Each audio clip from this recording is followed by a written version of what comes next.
Welcome to Great Automotive Lives. I'm your host, Andrew, the classic car guy.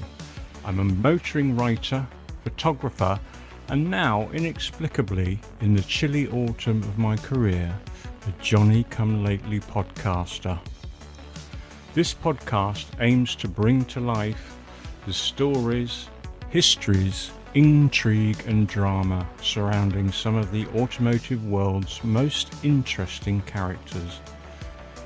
Some may be well known, others less so, but I hope you will find all, in some small way, warrant you investing a little of your listening time hearing about lives remarkably lived. If nothing else, I hope something you hear today prompts further reading, listening or watching. We are of course privileged, after all, to live in a world today where the ability to drink in fascinating facts and information is limited only by one's thirst for knowledge. All that said, shall we crack on?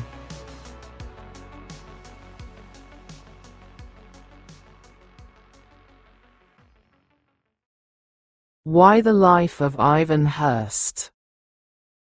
Ivan Hirst is a fascinating subject because he remains far from a household name today. Despite this, his work and influence has had a fundamental impact on the course of the German motor industry. It is probably no exaggeration to say that if another had fulfilled Hirst's role in the devastating aftermath of World War II, there may have been no Volkswagen. Without Volkswagen acting as a beacon of post-war German economic recovery, who knows what this would have meant for this preeminent car manufacturing behemoth. By all accounts, a quiet, modest and reserved man, Major Ivan Hirst not only executed his duties effectively, but he also did so with care, enthusiasm and perseverance. It takes a special kind of person to come through the horrors of war and yet retain an empathy and respect for one's vanquished foe. Despite acting as an agent for the conquering side, Hirst managed via encouragement, vision and communication rather than fear and retribution. Above all, Hirst was a car man. He was fascinated by all things mechanical and essentially really wanted the Wolfsburg works to survive, thrive and prosper. All his actions and deeds, however challenging, had this fundamental desire at their centre. A largely unsung British war hero, and perhaps he ought to be a German one too, I am delighted to present to you the great automotive life of Major Ivan Hirst. The Life of Ivan Hirst. Prompted by the German invasion of Poland, Great Britain and France finally declared war on the German Reich on the 1st of September 1939. On the 2nd of September, Captain Ivan Hirst of the Saddleworth and Colne Valley Battalion of the Duke of Wellington's West Riding Regiment was called up. As a reservist before the war, Hirst had undertaken sufficient training and shown the appropriate aptitude to attain the officer rank of captain. At the time, Hirst was running his own optical instrument repair workshop in Oldham with his fiancée, Marjorie Pilkington. Both he and Marjorie were qualified opticians and were making a good living in their own employ. Hirst was initially stationed in England long enough for he and Marjorie to marry on the 28th of March 1940 in Withington near Manchester. A wedding photograph shows Hirst in captain's uniform with Marjorie close at his side. Being wartime, Marjorie had to forgo a full white wedding dress in favour of a pleated skirt, a fitted jacket, heels and a brimmed hat. Despite the hat and heels, Marjorie only just comes to Hirst's shoulder level. Hirst was a tall man, and despite being only 24 at the time, looks around 40. Exactly a month after their nuptials, Hirst found himself crossing the Channel from Southampton to Cherbourg. From Cherbourg, the battalion would continue to Blaine in western France, where they were initially stationed. The same day Hirst was promoted to acting major and was given command of his battalion. At the tender age of 24 and newly married, he was suddenly responsible for 800 soldiers, their welfare and their safety. By the 10th of May, the Germans had invaded the Benelux countries, the very same day that Winston Churchill had succeeded Neville Chamberlain as Britain's Prime Minister. Unlike Chamberlain, Churchill was fiercely committed to meeting Nazi Germany's action with force. Churchill's first act was to order additional forces into France to bolster those already there. This build-up would end in disaster for the French and the British expeditionary forces when the Germans would ultimately encircle around 300,000 Allied troops at Dunkirk. As is now a matter of historic fable, a flotilla of assorted craft, including 113 trawlers and drifters, 34 tugs, and at least 300 unclassified small craft, were able to rescue the majority of the encircled personnel and return them to Britain. Hirst's battalion was amongst a group of forces not encircled, and had managed to withdraw westwards towards the Somme-Asnières line. At the Somme, Hirst and his battalion would encounter Erwin Rommel's fearsome 7th Panzer Division. With the battalion's retreat cut off by Rommel's armour, they withdrew, only to stumble across an abandoned French hospital train, clearly marked with a red cross on the carriage roofs. Many of the train's wounded passengers had been left behind, so Hirst ordered in the battalion's medical officer and numerous stretcher-bearers. With some of his own battalion wounded also, Hirst needed to effect an escape. Inspection of the train found it to be operational, but the tracks stretching away behind it had become damaged. With Rommel's tanks advancing and Hirst's means of escape with the injured and wounded stymied, the situation looked hopeless. It soon became clear, however, that the panzers were avoiding the complex of railway lines in the vicinity for fear of losing their tracks. This gave Hirst a sorely needed window of opportunity. By co-opting French engineers, he was able to get the tracks repaired and the hospital train ready to depart. The train-based retreat began as darkness fell. Hirst, however, hadn't banked on the Panzer Division's Weissler Fi-156 spotter plane that took to the sky just as the train started to creak and groan into a steady retreat. The small, nimble plane clearly spotted the retreating hospital train as it took a number of close passes along its full length. Hirst steeled himself for the inevitable barrage of tank fire and other artillery as the spotter called in the train's coordinates. None would come, however. The spotter had respected the sanctity of the red crosses on the train's roof, something that was by no means a given in the heat of wartime battle.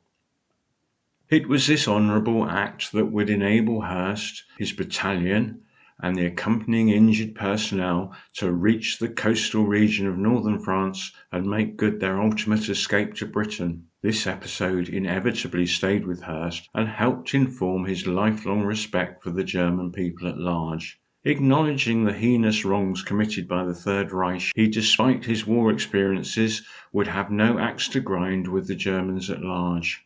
He would later say, "I personally and many of my colleagues, we didn't like the Germans when we met them across a machine gun, but we said, it's this damn silly war and we're all in it together. And so I had no bitterness against Germany, and I don't think many of the British or Americans had." Hirst's war was far from over, but this pragmatic and balanced approach would stand him in good stead for what lay ahead. Ivan Hirst was born into a middle-class northern family in March 1916. His father, Fred, worked for his own father, Alfred, in the family business Hirst Brothers & Co. of Oldham. Before the First World War, the business had been agents and importers of luxury goods and precision instruments, many of which were imported from Germany and Switzerland. By the tender age of 22, Fred was already responsible for watches, optical equipment, and jewellery, and together these represented the most important product groups within the company. The onset of the Great War wrought great changes on the company, however. Firstly, the majority of the 100 or so employees were mostly younger males, so the majority of them were called up to fight. Secondly, open trading with Germany, one of the company's key supply sources, was of course no longer possible. Quickly and shrewdly, Alfred and Fred repositioned the company towards in-house manufacture of precision optical instruments for the Royal Air Corps. Almost overnight, the workforce skewed from being predominantly male to almost exclusively female. By the end of the war, Hirst Brothers & Co. were employing well over 500 personnel. With hostilities at an end and Germany still blacklisted, another business pivot was in order. Alfred and Fred decided to get into clock and watch manufacture, and a suitable site for a factory was found at the side of the River Tame in Saddleworth near Oldham. By 1920, a state-of-the-art watch factory was complete, with the Hirsts naming it Tameside. Very soon, Tameside watches became a byword for homegrown quality and accuracy. With young Ivan going to primary school in nearby Greenfield and then grammar school in Oldham, he would have been a regular at the factory. The influence of his grandfather and father was deemed responsible for Ivan's love of cars and motoring. His grandfather, after all, whilst most were piloting horse-drawn carriages, would proudly conduct an early automobile through the streets of Oldham. Despite their world-class manufacturing capabilities, Hirst Brothers & Co. struggled to reduce their costs to a competitive level. By 1927, when Ivan was just 11 years old, Alfred and Fred were forced to sell the factory. Alfred would die shortly afterwards, and Fred would leave the company to set up on his own in Oldham, becoming a wholesaler of glasses and optical equipment. Again, taking inspiration from his father, Ivan would attend the Manchester College of Technology to study optical engineering. It would be here that Ivan would meet and fall in love with Marjorie. Despite her initial ambivalence, Marjorie would be won over by Ivan's reserved charm, entertaining conversation, and perhaps even his unusually lofty height. After his first eventful tour of duty to the front line in France, Ivan would fall ill on his return to Britain, and a subsequent operation put him in a medically restricted category and resulted in his return to the rank of captain from acting major. His first posting following this was to a depot dealing with rubbish processing. It was literally rubbish. Perhaps understandably, Hirst searched actively for a more fulfilling posting and soon found one as an engineer in a tank repair workshop near London in November 1941. Within 6 months, he would attain an Ordnance Mechanical Engineer Class 3 qualification. By the end of 1942, Hirst Corps would be amalgamated into the newly formed Corps of Royal Electrical and Mechanical Engineers, or REME. The REME was set up in response to the rapid modernisation and mechanisation of the armed forces.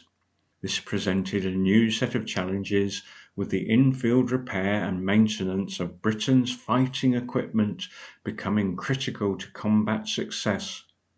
With an invasion of mainland Europe becoming inevitable, the preparation of machinery and weapon system and their onward maintenance would become a critical success factor.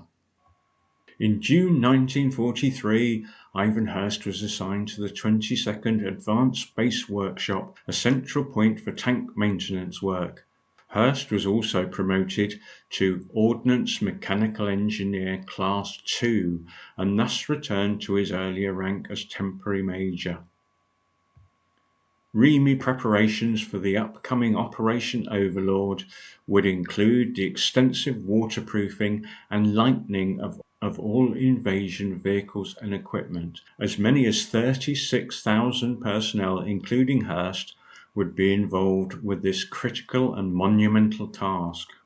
Of course, Operation Overlord itself would dwarf this exercise, with it requiring 620,000 soldiers and 96,000 vehicles to be effectively disembarked on the beaches of Normandy within a 13-day window leading up to the 18th of June 1944.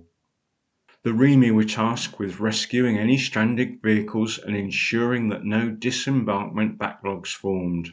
They succeeded in ensuring that just 5% of vehicles failed to reach their intended destination.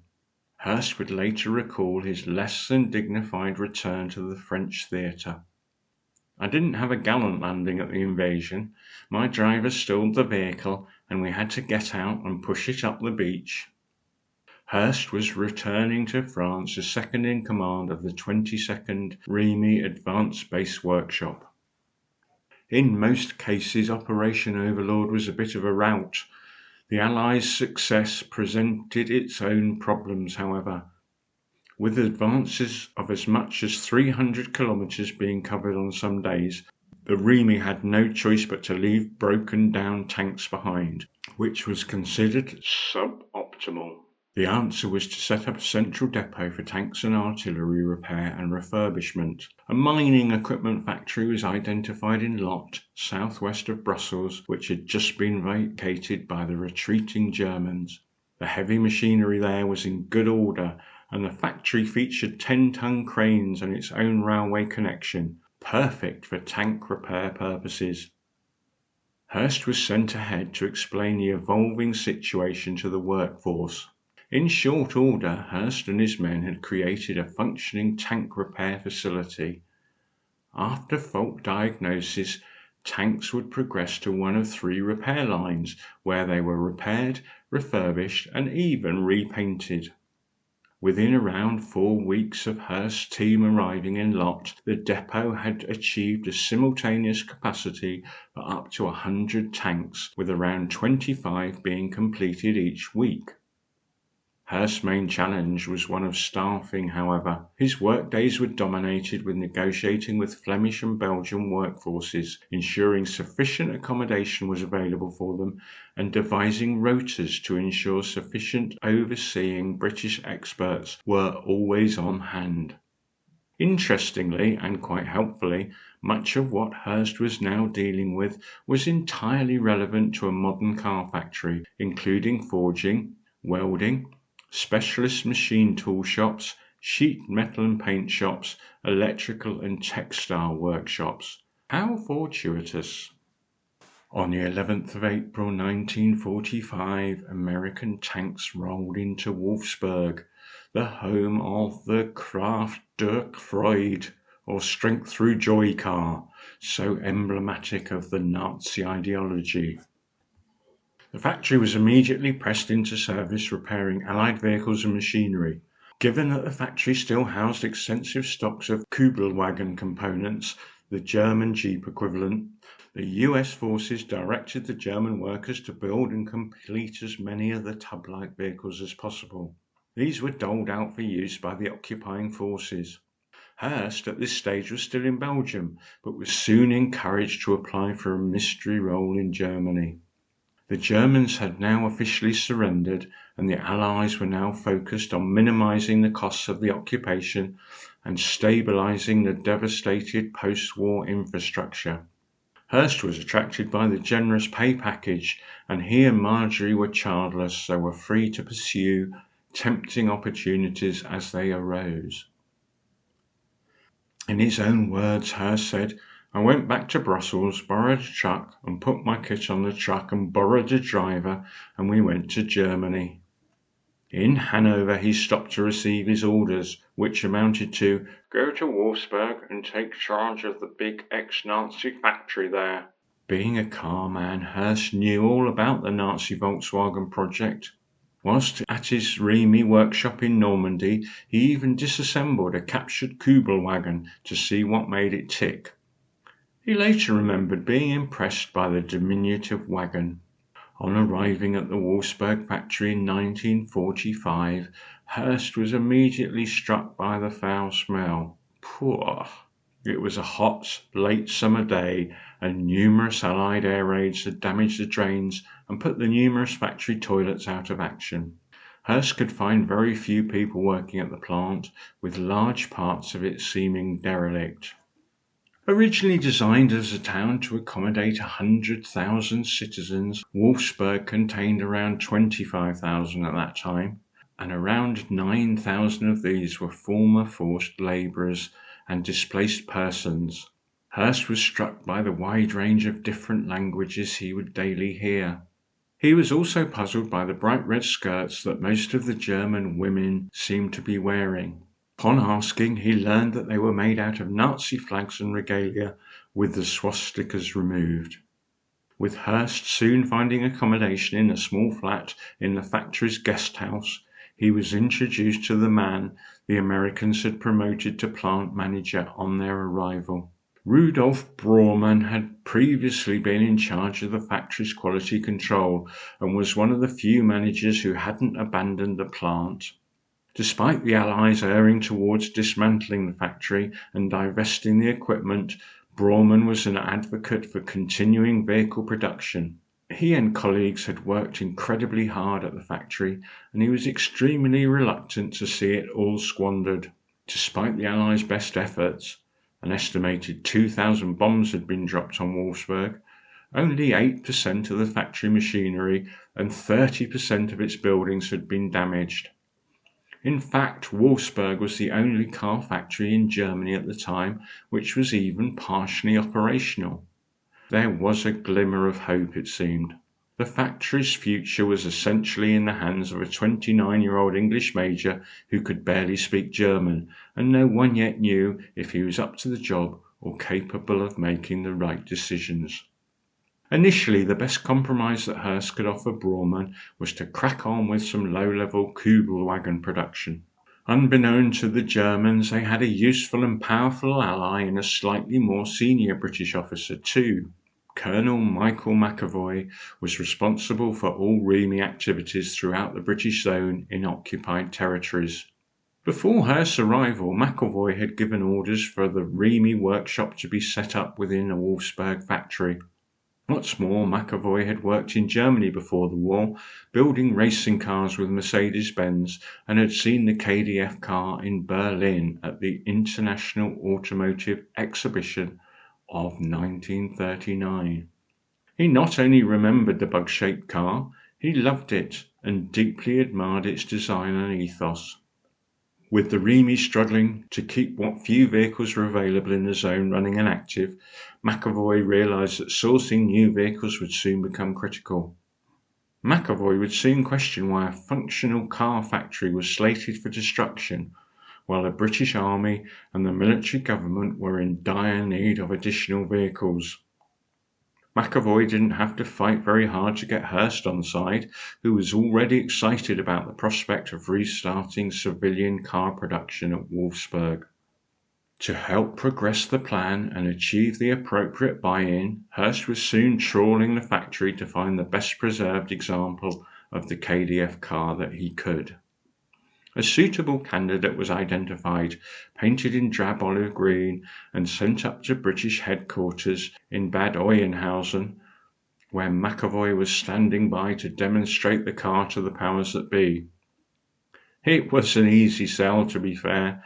The car was impressive and fit for purpose, and more importantly, production costs could be predominantly met from the allocated German occupation budget. Once agreement to proceed was secured from the other Allies, the British placed an initial order, and it was a big one. 20,000 Volkswagen saloons, 500 vans with 500 trailers for the post office, and 200 khaki-coloured trailers for the British Army.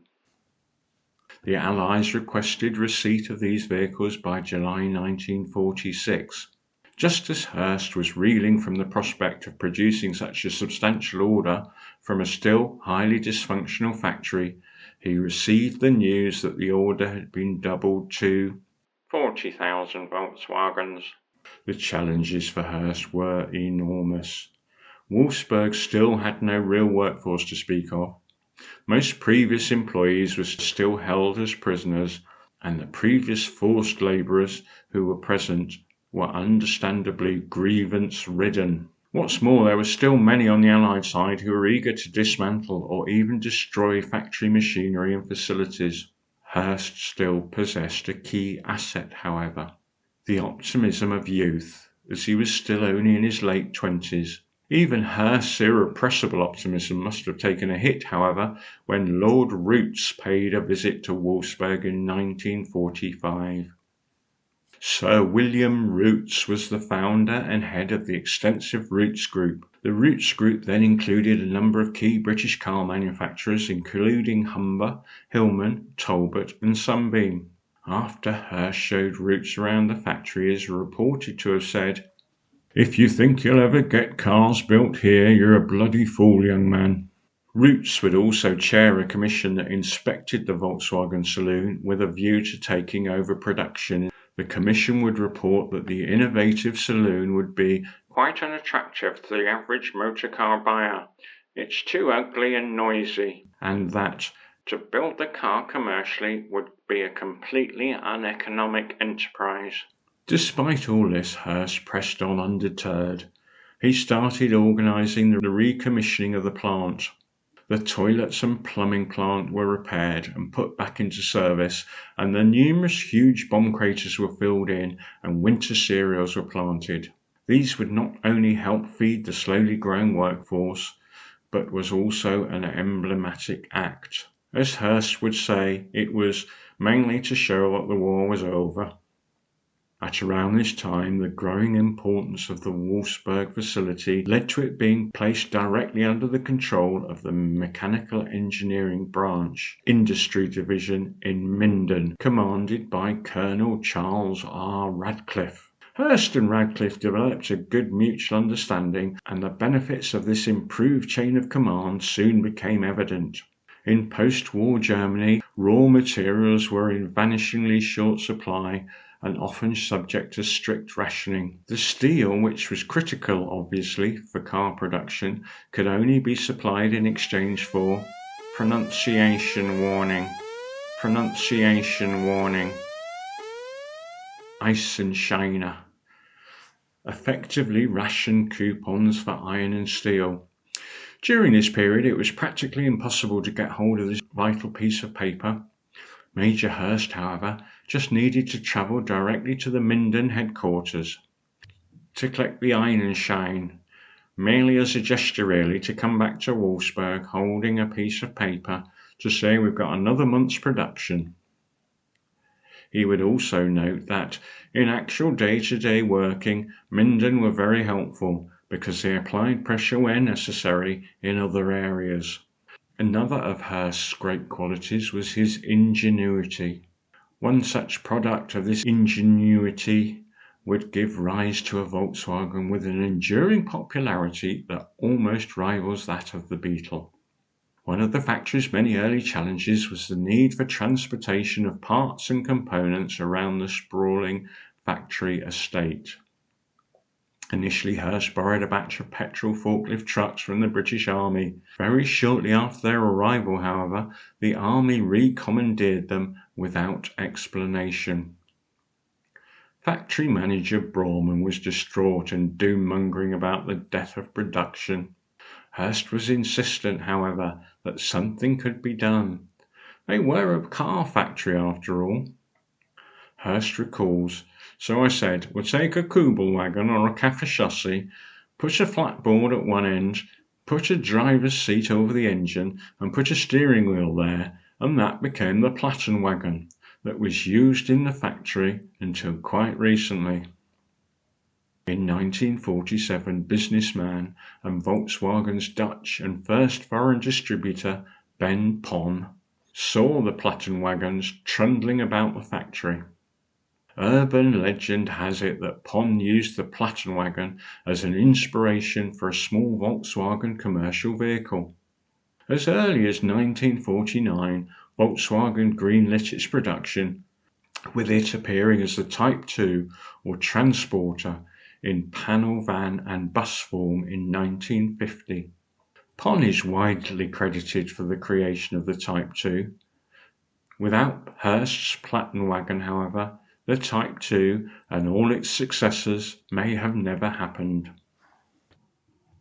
With Hirst's connection and sheer effort, he managed to secure around 1,000 German workers from a British initiative where prisoners of war were released early to man the country's transportation systems and mines. However, with released prisoners more focused on existential survival, their work-related ethic and discipline was mostly non-existent.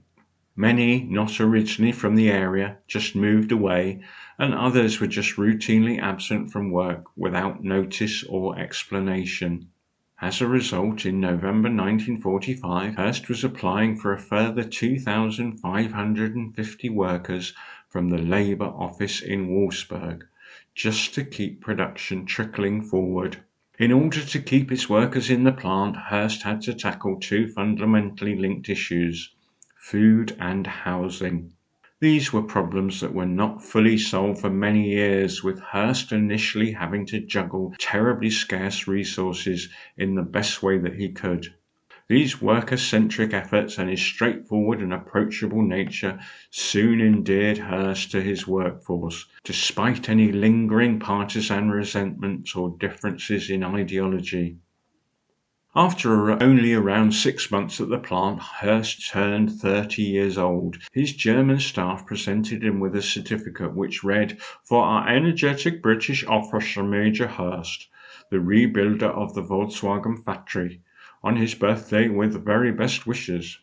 It was also around this time that Hirst received congratulations from the Minden headquarters. Not birthday felicitations, but hearty recognition of surpassing a monthly production of 1,000 Volkswagens. By October 1946, the milestone of 10,000 cars produced was passed, accompanied by much fanfare within the factory. By December of 1946, Hirst's position was considered easily replicated by local German management, and the Major left the factory for London to spend some time with his wife, who was still there working as an optician. His departure happened to coincide with an extremely severe winter. This exacerbated issues across Europe as well as at Wolfsburg, with train points frozen solid and the Mitterland Canal closed by a thick sheet of ice. Supply lines were heavily restricted. The factory's press shop still had no roof, and the sub-minus temperatures prevented its use well into 1947. As a result, precisely 0 Volkswagens were produced between the 7th of January and the 10th of March 1947. The powers that be soon concluded that Hirst, now an acting lieutenant colonel, was indispensable to the operation. So I moved back to Wolfsburg. I hadn't moved away, but officially I went back again. Hirst soon began to regain control. In his absence, the German managers had taken to allocating vehicles as they saw fit. Hirst quickly made it crystal clear that deliveries would once again primarily serve the British and American armies. Given the total collapse of production over the winter of 1946-1947, the monthly target was set back at a modest 1,000 units, while production once again ramped up. Despite the ongoing challenges of staff shortages, food shortages, accommodation shortages, basically everything shortages, Hirst was able to report to his control board that a target of 2,000 cars a month was viable by January 1948. Things were looking up in Hirst's private life too. During 1947, his wife Marjorie was finally able to join him. Soon they were housed in their own semi-detached house. Hirst would later recall it was a nice house, not very big but nicely built, with a nice little garden. By the summer of 1947, Hirst had become cautiously optimistic about the future of Volkswagen.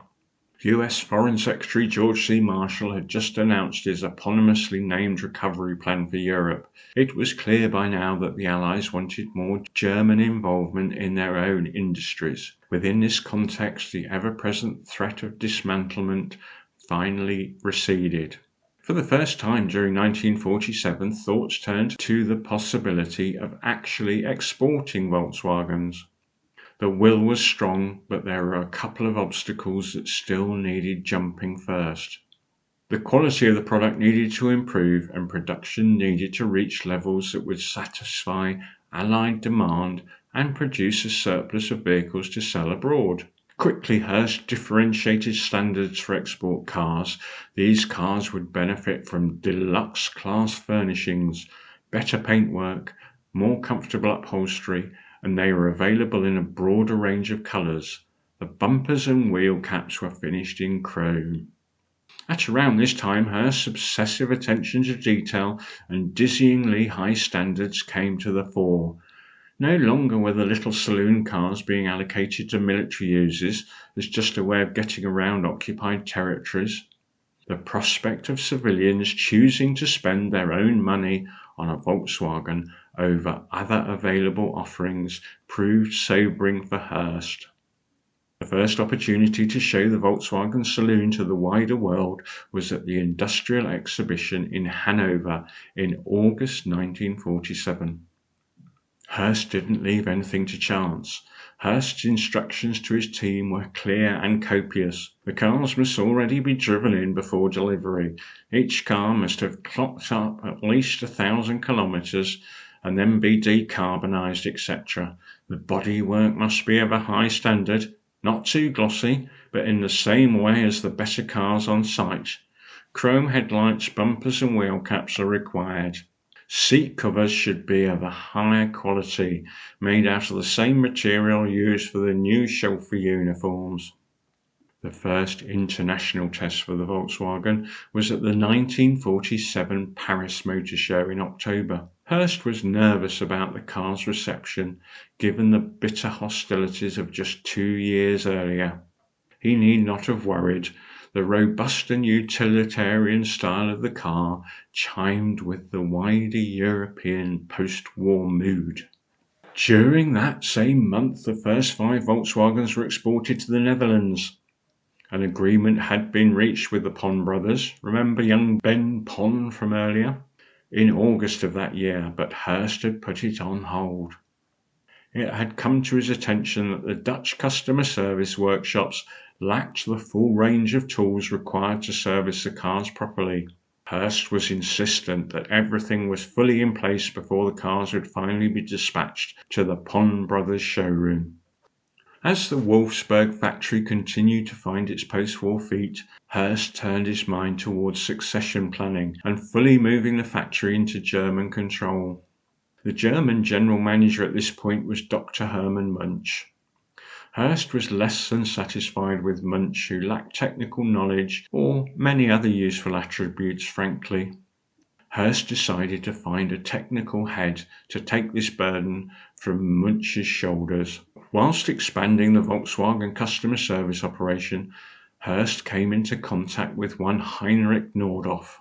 Nordhoff had run the Opel factory during the war, but had fallen foul of the Americans' denazification process at the war's end, and was basically still persona non grata. Hirst invited him to Wolfsburg and quickly took a liking to him. He was clearly deeply capable, polite, reverential, and an excellent English speaker.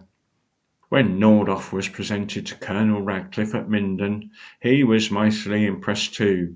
The upshot was that Nordhoff was offered not only the technical remit, but also Munch's general manager remit. Whilst Nordhoff was clearly the right man for Volkswagen, his arrival marked the beginning of the end for Ivan Hirst.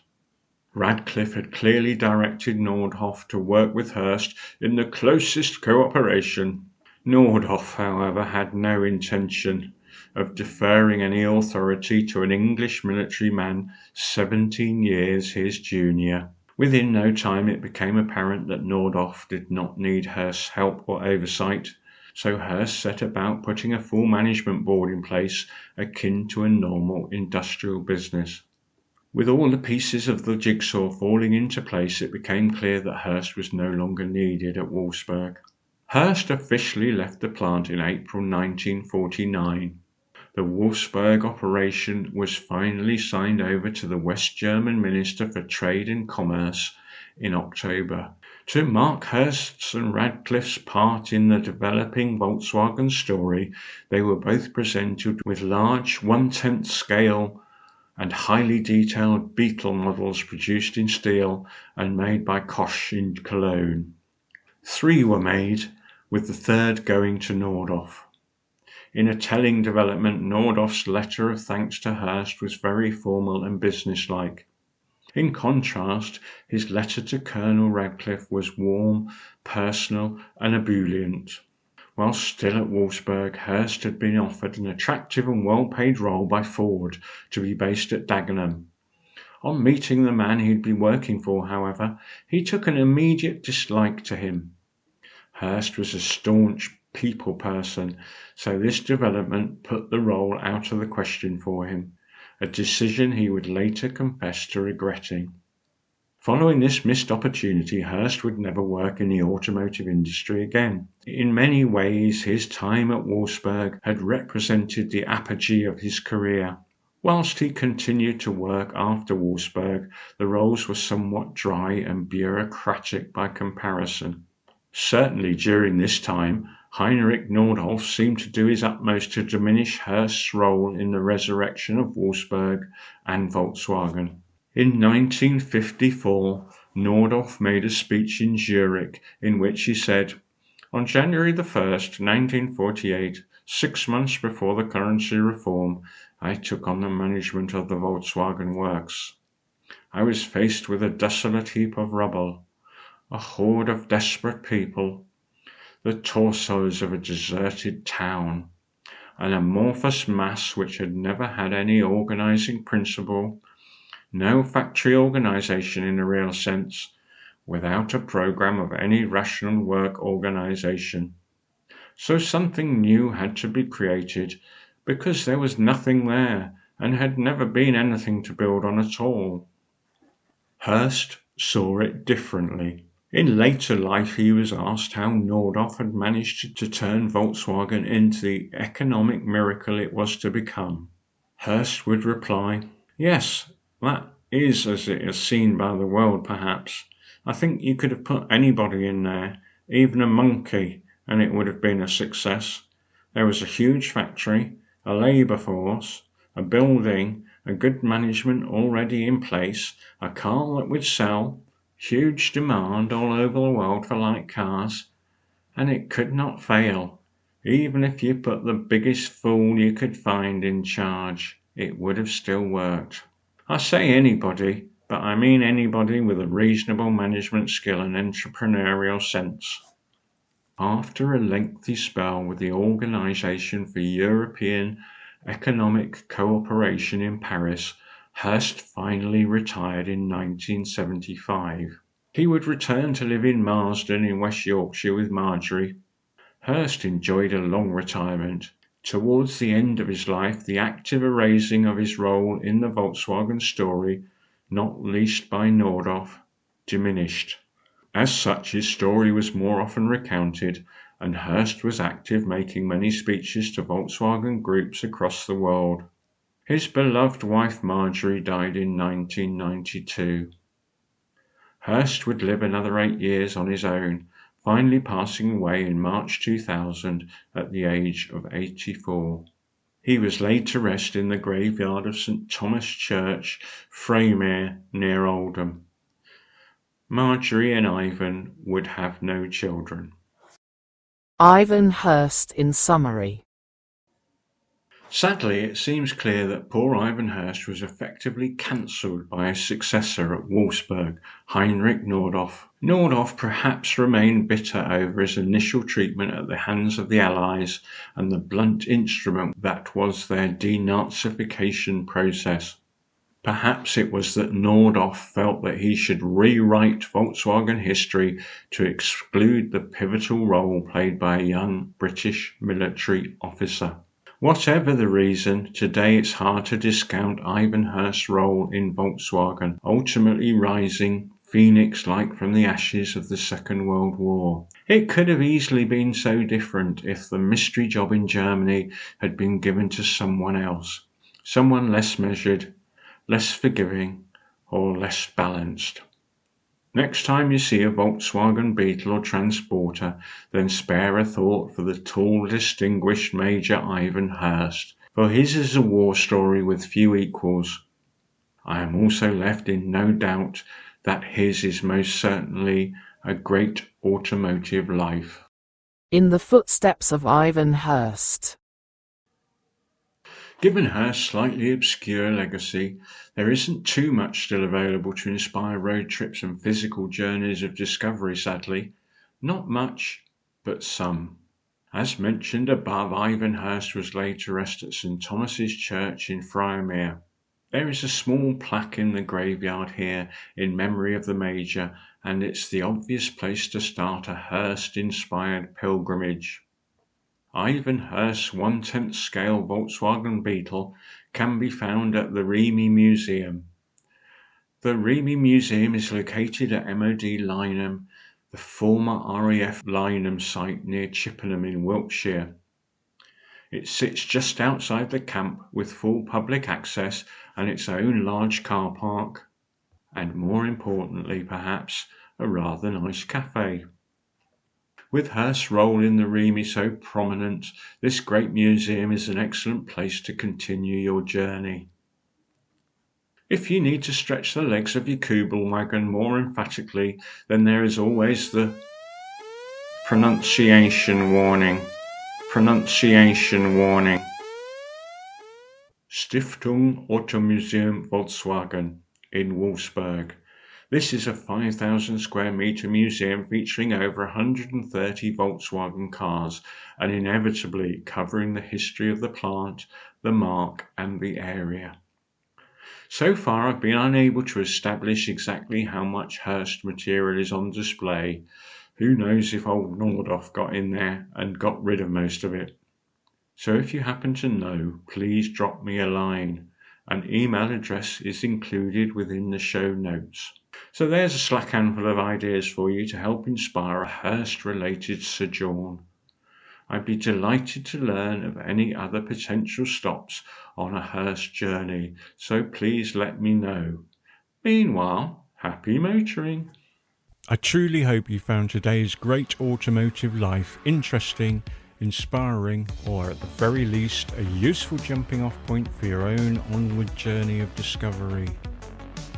Much like an underinvested and dysfunctional mass transportation system, I'm reasonably likely to amble along again at some undefined point in the near, medium or far future to invite you to join me on another automotive tangent of discovery. Inevitably, and for the sake of brevity, the fascinating details of this great automotive life have been significantly distilled, and so preemptive apologies are offered for glaring omissions, of which there are probably many. Your input and feedback is welcome, of course, on the understanding that I'm pathetically thin-skinned, so go easy with me.